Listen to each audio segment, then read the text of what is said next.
start on a bright note, the show and cup week. Well, it was a terrific week. It is every year, but gee, this year was wonderful. I engaged at least in the galloping side of the week every day they were on, and it's a highlight, the highlight of the year probably for Canterbury, and brings the town and country together in a social environment where they can all see what each other's up to, and I thought it was a wonderful week, only to be shattered a few days later by these earthquakes, which have wreaked havoc in the northern part of the South Island. Yeah, we'd better talk about those, because I mean it is an absolute disaster. It is, but there are fault lines running all through there, and people have to know that that's what life's like in New Zealand, and they've got to prepare for it. People need to have plans B and C, and local authorities have to recognise that as well. I know when I was chairman of Environment Canterbury, we identified earthquake risk at Mount Lyford Village, and the district council, Huranui, or particularly the mayor, they were quite hostile to the reports from the scientists, and I think they had an eye towards property values, and that's fair enough. But you've got to make this information available, and then let people decide on the level of risk. We identified, we being Environment Canterbury at the time, we identified major tsunami risks for Kaikoura. There have been in the past tsunami reaching up to 30 metres on the coastal bluffs that have been identified there. There is this massive canyon which is good for the whales because they dive down to the bottom of it and come on up, but the silt which is moving north all the time from the degradation of parts of the South Island coast, east coast, that's accumulating on the edge of that canyon. And one major earthquake which tips all that into the canyon will cause a tsunami. And you won't have hours to get away. You won't even have minutes. And so there is at some point, maybe 500, 600 years away, there will be a massive event there. But as long as people know the risk and want to continue living there, I've seen photographs of elderly couples toasting each other with champagne after hearing the news. You know, we like it here. If that's the way we go, that's the way we go. We'll go together. But no, there are major risks there, and you know, Kaikoura has always been isolated. In a sense, it's a very small community. My Uncle Jack actually drove the first train there in 1945, so they didn't even have the railway until then.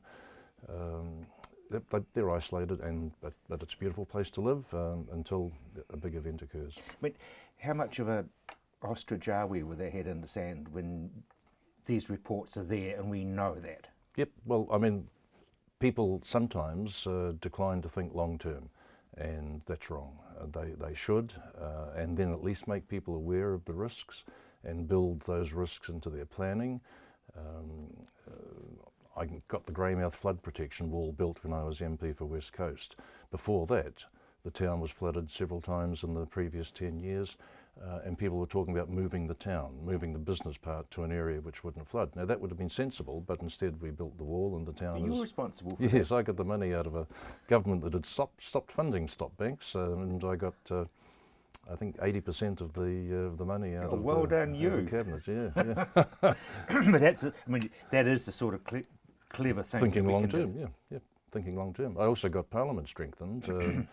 I put a case up when I was Speaker. I put a case up to the Cabinet for money. They turned it down. We put together another case, put it up to the Cabinet, and just while the Cabinet was considering it, there were a couple of little shakes. Yeah. And David, divine intervention. David Longy came across to me and said, "Mr. Speaker, how much did you say it was you wanted?" And I said, 167 million, David, please. Thank you.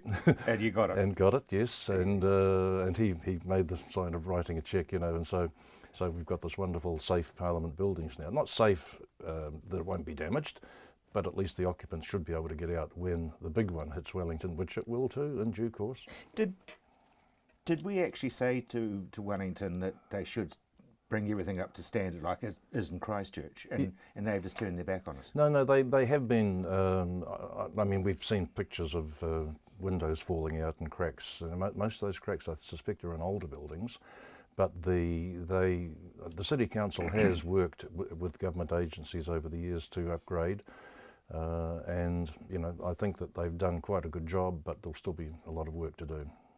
And of course, farmland, you can't do anything about a house that's going to shift off its foundations. No, 15 metres this one moved, isn't it? Apparently, it's almost like sort of one of the removal companies have been in and picked it up and shifted it. But it's that's astonishing. So those houses would have been built in years when nobody was aware of the risks.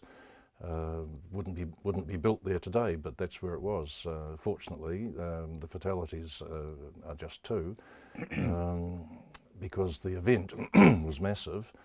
And frankly, I don't know what we can do about the infrastructure. The PM's talking about whether it's suitable where it is. Where else does it go? If you ever fly over the northern part of the South Island and see the lingering impacts of the Murchison earthquake of whenever it was, 1928, 29 or something, that's not going to be much better, and it'll be very expensive. Yeah, exactly. And of course, that's that's a budget that you can't expect to have sitting in a book somewhere. No, that would have to come out of our taxes, because offshore insurers wouldn't pay for that. Yeah, exactly. Yeah. The other thing I wanted to talk about, Rob, perhaps was the Donald. The Trump.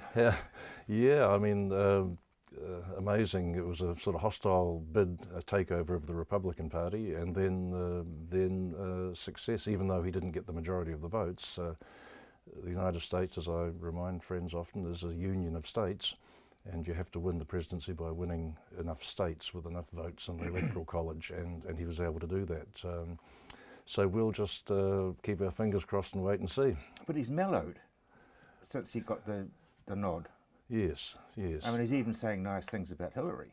Yes, indeed. Yes, that's true. And now there's going to be a fence in certain parts, not a wall. But we'll see, because he's obviously very astute, clever bloke. And the fact that he's already tried to ring the Prime Minister, who was busy, I think, on earthquake things, shows that he's at least trying to go around the traps, because we would probably be a fair way down on his calling list. I would have thought so. But even Theresa May was 10th, I think. They were a bit peeved about that, because they have a special relationship with the United States. So we'll see.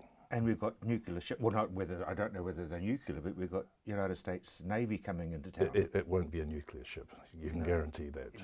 No, right. I mean, I think the United States has stopped surface carriage of nuclear weapons anyhow now. So, and it's not nuclear powered, so no issues. Yeah, but I mean that's a good sign, isn't it? That their navy's yeah. It's a good sign of cooperation. We're not allies, but as Colin Powell, then Secretary of State, said, we're very, very, very good friends. Which is a lovely way to be. Nice way to be. Yeah. Kerry, thank you very much Thanks, indeed. Rob.